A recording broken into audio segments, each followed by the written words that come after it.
friends, it's Morgan with Compass Rose Astrology, and today we're going to be talking about Mars finally going direct in Gemini, and this is happening on the 12th, and we're going to kind of talk through, this is going to be a bit of a recap because Mars has been in Gemini for so long, and it's going to continue in Gemini. So it first went in on August 19th in 2022, and it's been retrograde, it's going direct on the 12th, and it's going to finally leave Gemini on March 24th to go into Cancer. So this has probably been something that you've been kind of juggling for a while. No matter, I'm going to go through all the houses actually and explain what it would be like and what it's felt, and maybe some of the things you've been kind of struggling to kind of come to terms with or work with throughout the past couple months, and what we're going to see over the next like 2 months. If you're interested in that, you can, I'll put timestamps for each rising sign as well. I'm gonna go through each of the signs, but basically I kind of want to just talk about a recap and like go over what this would have felt like and how this might have impacted you as a person, because Mars usually doesn't spend this much time in a single sign, and it's very kind of a little unconventional that it spent 7 months basically, or is going to spend 7 months in a single sign at one time. So usually when you think of Gemini, it's a double-bodied sign, which it's a twins, so it's the symbol of the twins, which often is symbolized and kind of indicated by a person that is very very communicative. Could be, we get two-faced a lot because it's two faces in the symbol, that Gemini can embody two different ideas at once basically, and it is a very human sign. Like in traditional astrology, a lot of the signs were kind of defined by if they're an animal sign like Leo or Pisces, or if it's a human sign like Aquarius or Gemini. And so typically Gemini, it is a human sign. It indicates a lot of thought, a lot of communication. It's ruled by Mercury, which is again a sign or a planet that is symbolized by Hermes, who's the messenger of the gods.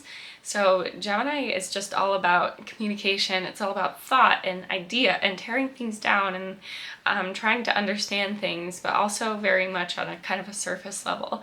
Gemini is not nearly as deep in their introspections as their opposite sign Sagittarius, and sometimes when we get Gemini mixed in with other planets, like Mars, for example, the traits and aspects of that sign can be really taken to a whole new level with like a different color kind of cast on it, you know? And so when we think of the sign of Gemini, and then we think of the symbolism of Mars, which is the planet of war, it's the planet of courage and bravery and fighting for what's right, and it's the masculine kind of epitome of symbolism.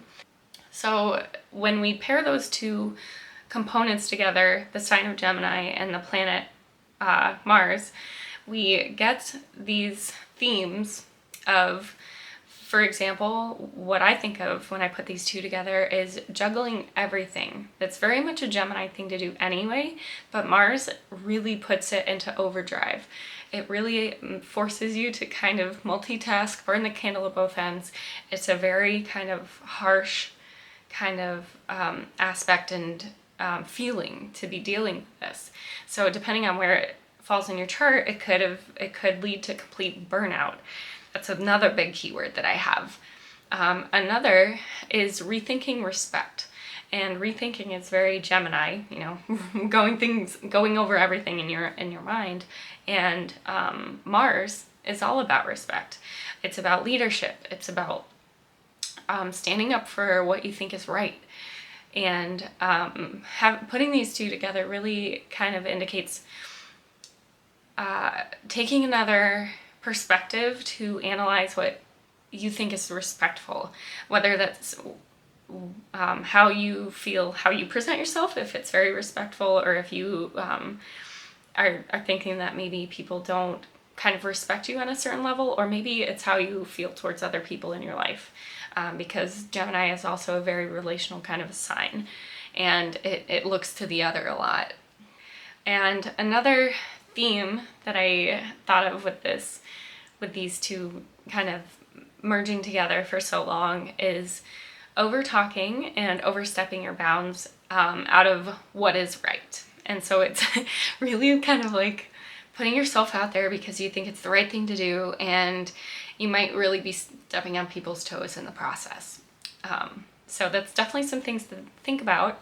And just to kind of give a few examples of what Mars in Gemini also looks like, I looked up some birth charts to see some famous people that have Mars and Gemini in their birth charts. And first we have Martin Luther King Jr.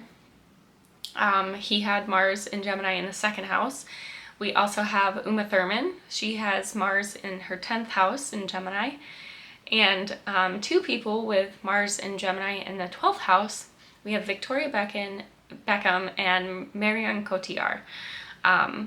So just kind of looking at those four people to get another kind of sense of what this would look like in your life, or how this might have manifested, is Mars in Gemini very clearly provides this air of kind of like being really staunch and hard fast in your beliefs.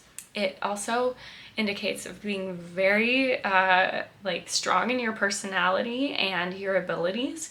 There is no question that these people will not be like walked all over. And there's also this theme of kind of allowing your presence and your abilities to kind of speak for themselves rather than speaking, which is very interesting because it's like that's when the Mars kind of overtakes Gemini, but it's still a way of communicating, right? Like just an example, we have Uma Thurman. Arnold Schwarzenegger actually has Mars and Gemini in his chart too. And Marion Cotillard, if you kind of look at them, they are actors, and they usually they're kind of better known for their parts where their bodies speak for themselves. They don't have like a ton of lines. They have to speak through their actions and their presence in their air, basically. So that's kind of a big thing that I see a lot with Mars and Gemini, is that it speaks more through your presence than through your words, basically. And with Mars actually stationing direct this week too, it has a really big impact on the house that it's in, because it's been in this house for been in Gemini at least for about 5 months, and Mars has been retrograde recently, and it's now going direct, right? So this means several things, and I just kind of wanted to go through about what retrograde kind of means in traditional astrology first before we get into all the signs. But I kind of mentioned this in my Celestial Sunday video, but I wanted to reiterate it here if you didn't watch that. But basically, I was doing some research into a book. I actually have it here. This Astrology in the Authentic Self by Demetra George. It's a really great reference book, and I use it a lot. I've been reading through it recently again. But basically what it means, what Demetra says in this book is traditionally retrogrades kind of mean that planets are less active, they're less noticed, they kind of take things away from you, and they pull back gifts that were originally given by that planet, Mars. But in modern astrology, they say that retrograde planets typically indicate a more internalized kind of a transit. So this is something you more feel personally, or it could even be indicated in your dreams, like when you're sleeping at night. And in my experience personally, when I look at charts, I kind of think that retrograde planets make you think more outside the box. Like they don't have the typical resources that they are usually given, so it makes you a little more forced to be creative. And it changes your perspective on things because they aren't entirely acting in the way that they're supposed to. So, and I also think that this can indicate a lessening of their effect. These planets aren't nearly as strong as they usually are when they go direct, and luckily that's what Mars is finally doing this week. And so what does that mean, right?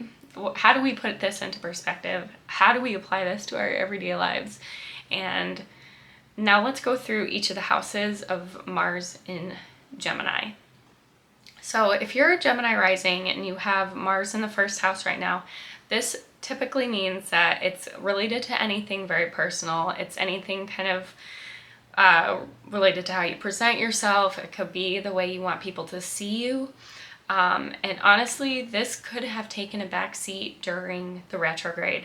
Like maybe when Mars first went to Gemini, you were really gung-ho about maybe changing your persona, changing how you present yourself, changing how you treat yourself even. And it could have just taken a back seat during retrograde. And instead you focused more on kind of like the internal side of that. Like how can you feel better yourself rather than just presenting yourself as feeling better, you know? And how can you treat yourself with kindness? What would make you feel better so you kind of look better or more like yourself, whatever you were trying to start at the beginning. So for example, this could be seen and like maybe you decided to start getting massages or going to like fitness classes, or maybe you are decided to start getting your hair done or something, stuff like that. That's how it's going to show up in Mars in Gemini in the first house. If you are a Taurus rising, then Mars in Gemini would be in your second house. And this house typically indicates like future growth, anything kind of related to assets or money, your income. And during the retrograde, you could have taken like a good hard look at what you're spending your money on and whether it actually is worth the cost. You were probably trying to build up something new, cultivating a new emphasis on your career and also your wealth. But this retrograde is asking you to kind of check what's actually making you money, what's making you lose money. And with Mars going direct now, it's going to put that into action by acting towards what's in your best financial interest. One thing that this kind of makes me think about is one of the best ways to make more money is to not spend as much money. So that's something to kind of keep in mind in the back of your head. If you're an Aries rising, then Mars in Gemini would be in your third house. And this is typically the house of like charity, giving to people, kind of local travels. It's also about your neighbors and guests in the home. And during this retrograde, you might have been like forced to have people at your home, or maybe even forced to host the holidays even. That's really what this makes me think about. Kind of like in a different venue than you were planning for. Or possibly you and your neighbors became a little more friendly, could have gotten to know each other a little bit better. And this house also points to siblings, which is a big thing that it made me think about. So it could have been complications in maybe their homes. It could be complications in your neighbors' homes during the holidays that prevented kind of typical celebrating. But now you'll be kind of going back to normal with Mars stationing direct and being able to ring in the new year a little bit more typically with your friends and family. So if you're a Pisces rising, this would mean that Mars in Gemini is going to be in your fourth house, which is typically the house of like your support, home, property, your father, your parents. And during this retrograde, you're probably overcome with kind of thoughts about your family, your parents, what you want to kind of take from your childhood and kind of put forth into the world, like traditions or activities or even actions, like how you treat others or how you teach other people, kind of like what your parents are supposed to do for you. So what makes, also another thing that is indicative of this transit in this house is like what makes your house a home is really a big thing. And instead you're going kind of inside your own mind to decide that for yourself, like what makes your house a home. Perhaps, for example, It's not about having like the nicest car in the neighborhood, but also maybe having one that fits your kids and their friends is what's most important to you right now. Sometimes it can be a really hard thing to balance, but what Mars and Gemini promotes is not being flashy. It's about being honest and being kind of true to your very core. I think you could see that a lot with some of the examples earlier, that they aren't unreasonably flashy. They just kind of speak for themselves. If you're an Aquarius rising, this will be happening in your 5th house, which is typically the house of like joy. It's about love, creativity, pleasure, children, birth. During this retrograde, you might have been asked to really identify what it is that makes you feel excited in the morning. Maybe you accidentally stumbled on something that you really enjoy doing, and you're very surprised by it, I would think. Something that makes the days that much more fun. It could be a new hobby to you that you didn't know that you liked. And it makes me, with Mars, especially in Gemini, it makes me think of something really active that really lights that fire. So it could be like snowboarding, it could be like hiking, it could be painting, something that brings you just a lot of joy. And now you might be wondering, like, how do I incorporate that in my life? And so that's a big thing that you're going to be figuring out as Gemini moves direct through the house, through your house.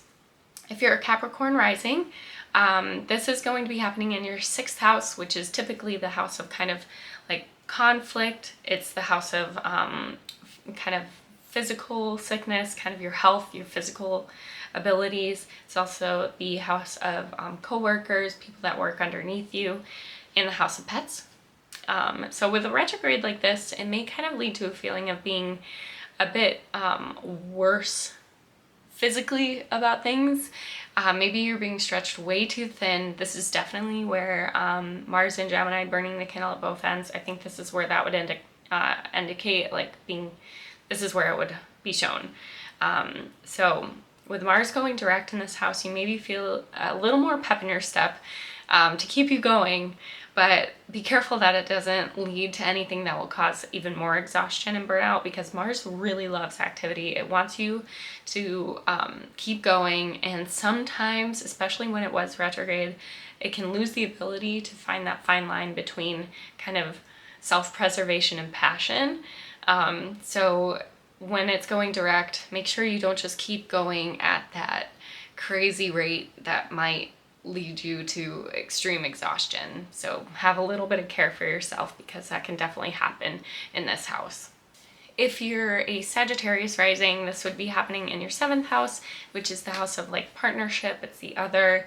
It's also the house of submerged thoughts and feelings. So if you feel like things are kind of bubbling up in your mind a lot recently, and your mind's racing, and maybe you have a little bit of brain fog, like that could be really indicative of this transit.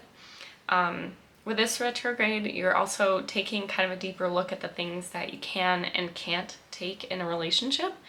Every relationship, romantic or otherwise, kind of requires this give and take, and possibly you've been doing a lot in order to change this phase in your relationship to maybe something new.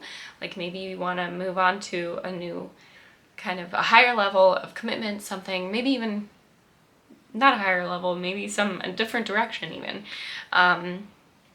Both, you know, even your partner could be helping this as well. And like you're both on the same page, you're both trying to elevate your relationship, but it's just getting kind of exhausting, I think, with everything that you have to do.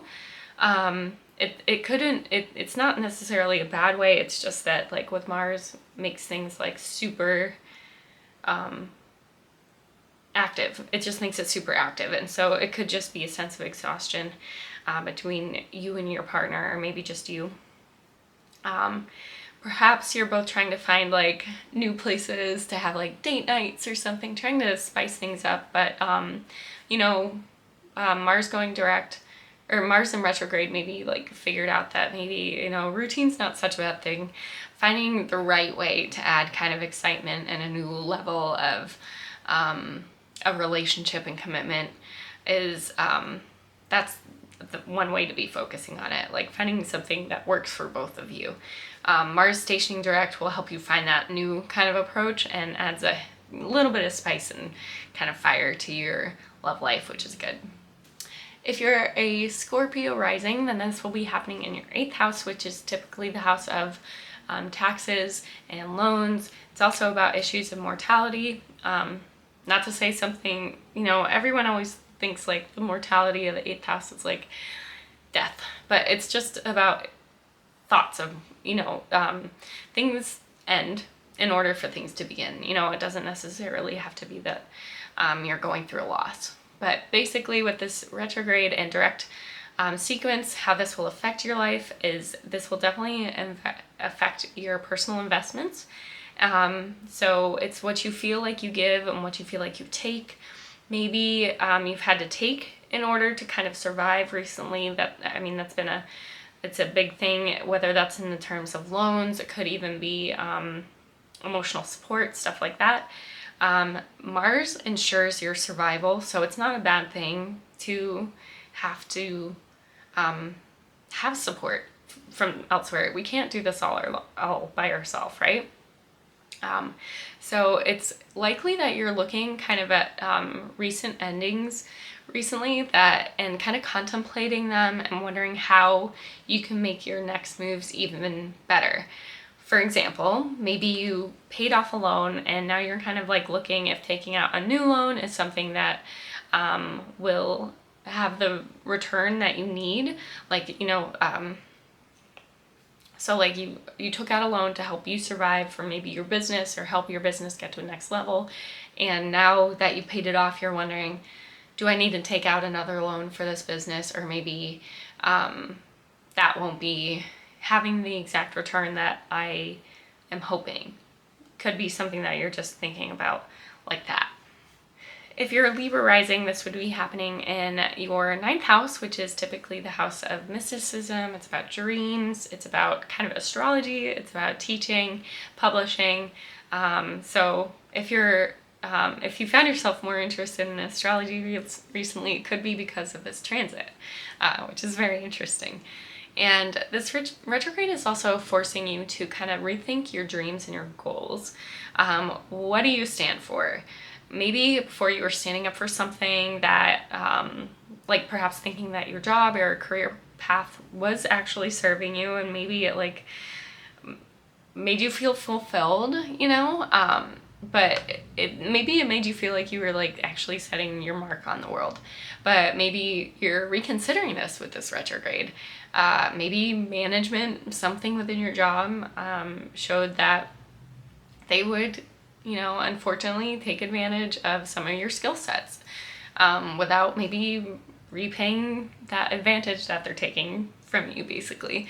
Maybe they have, this is just an example, but maybe they've had no qualms about firing people in the past, and you're beginning to look at that and say, hey, that's not exactly the kind of ethics that I want to stand for. So maybe I really need to rethink if this job or whatever actually has my best interests in mind. Something like that. So this retrograde is kind of forcing you to take off those rose-colored glasses, actually look at the perspective and what's actually happening and presenting itself to you. And you can really kind of take stock with what actually speaks to your beliefs and your ideals, basically. If you're a Virgo rising, then this is going to be happening in your 10th house, and this is the house of career. It's about the public eye, it's about success, and this retrograde might have seen kind of an opportunity slip out of your hands. But when the direct comes around again, you're probably finding your grip again. And it was probably over something that you previously had like a lot of ambition for. And now you're finding out that maybe it just was for the best to not have this opportunity actually work out. Maybe it was completely out of your hands and the lack of control wasn't really ideal to you anyway. So it kind of like isn't the worst loss in the entire world. And now you're able to really take charge and kind of identify what it is that you want and how you independently are going to do it and how you independently are going to succeed. If you're a Leo rising, this is going to be happening in your 11th house, which is the house of friends, allies, and reputation. So when Mars went retrograde, I think you went really introspective. I think you went right right into your brain, Leo. There's a lot of desire here to be kind of a good person that people can look up to, and that you consider a good leader, that you want to be. But you're taking kind of a deep look at yourself to see if you practice what you preach, honestly. You might have come across someone that kind of lives the way that you want to, or lives the way that you do not want to, and it's inspired you to really identify what it is that you live for and how you want to actually employ that. There was this kind of infographic thing I saw earlier a couple weeks ago, and it basically said like, thank you for showing me the kind of life that I want to live up to, and showing me the kind of life that I really am grateful that I don't have, basically. So, and it's not like putting anybody down, it's just allowing you to take a look at how somebody lives their life and being able to identify, I really don't want to live like that. I really want to be true to myself. So that's just something to kind of keep in mind, that sometimes you can find inspiration in places that identify what you really don't want. So that's just a thought, Leo. If you're a Cancer rising, this will be happening in your 12th house, which is typically the house of seclusion, mental health, and foreign lands. So having Mars in the 12th house, retrograde and then direct, it's really indicative of kind of this sense of the underworld. You might have this like kind of normal desire to find peace and solitude, but there are kind of external factors at play that aren't allowing you the freedom to have your seclusion.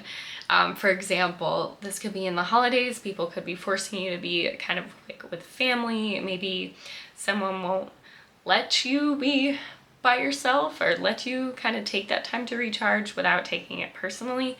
So whatever it is, you're kind of trying to find your hardest to find calm and joy, and it's taking a bit of a toll on your health. So make sure you do find that solitude that you need. Take those kind of deep breaths. Not everything has to be shared with everybody. Not everything needs to be taken personally. So if there's any way you can kind of convey that to, if there is somebody in your life trying to,